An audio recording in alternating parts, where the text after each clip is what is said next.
Hello there, and welcome to the second part of my embossing paste series here on Stamping with Val blog and YouTube channel. And today we're going to actually be having a sneaky look at two techniques really. First, we're going to be looking at how to colour your embossing paste using reinkers. It's not hard at all. But also we're going to be covering how I've achieved this ombre look by colouring my embossing paste across the front of this fabby card that I've got here for you today. So as you can see in the back there, my paste starts at the beginning a nice pale blue colour and then gradually darkens up as it moves down to the bottom of the card. And then I've finished this card off with some stamped and snipped out images from Pop of Paradise in a variety of colours, giving me a really bright sort of jungly, I suppose, type of card. So let's go ahead and let's take a look at how we're going to achieve that background. So I've got my handy little silicone mat, and this is really useful for this project. I'm going to bust out some embossing paste.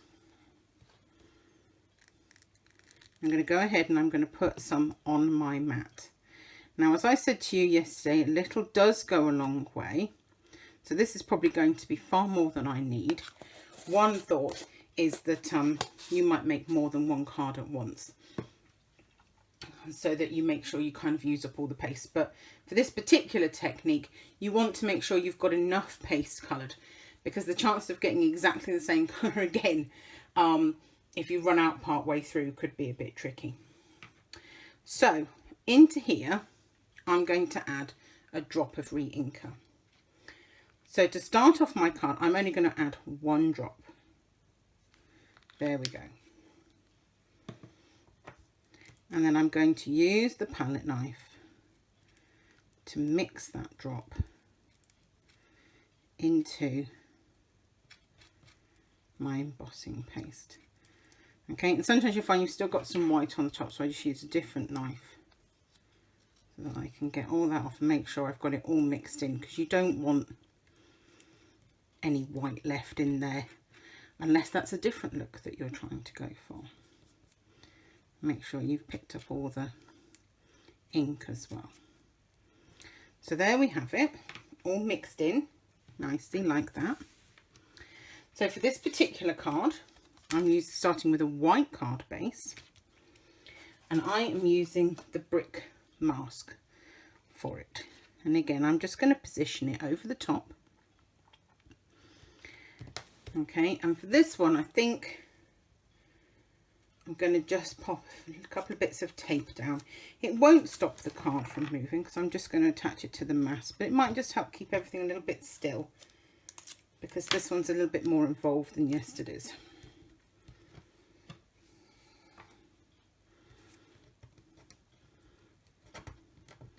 Make sure the mask is flat. So I'm going to start by taking a little bit of the paste on the back of this palette knife, and I'm going to spread it randomly. Let me move this down one so you can see, across about the top third. Okay, so again, like yesterday, you can apply it to the whole thing if you like, but I'm going to give it sort of more of a random feel, and I'm going to be coming down sort of diagonally across the card. So there we go, like that. It doesn't take long, it's quite quick.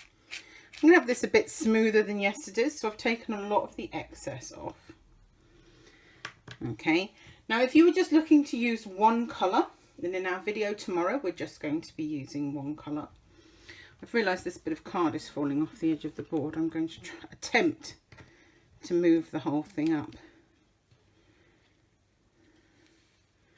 Make sure you can see the whole thing. In tomorrow's card, we're just going to use one colour, but in this card, obviously we're trying to achieve that ombre effect. So using the leftover paste that I've already got, I'm now going to add another drop of reinker. That actually ended up being two snuck out. And now I'm going to mix that in to my embossing paste.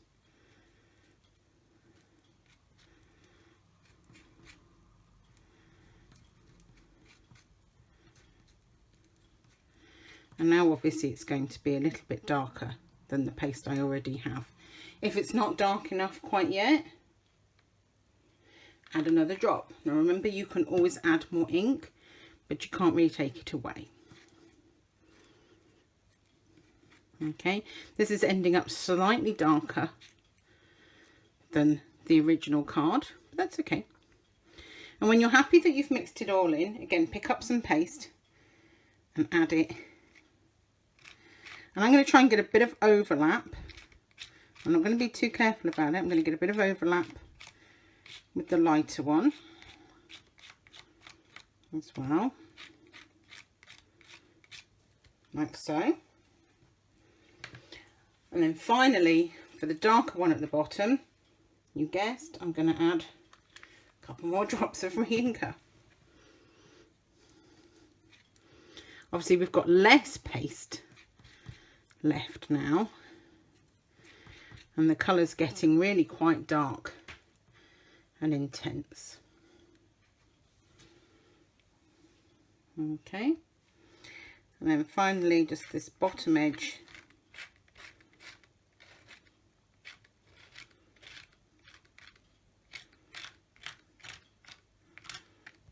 like so.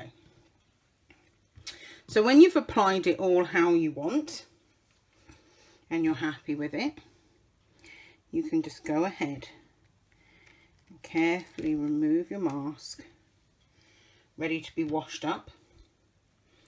Now what I sometimes find is, because the masks are bigger than the cardstock, I get a bit of an edge on the edge of the piece of card. Can you see where some paste has come off the edge? And I tend to just take this one and just run it along that edge. I ended up with a little bit on the back of the card as well. Okay, so I would just leave that to dry now.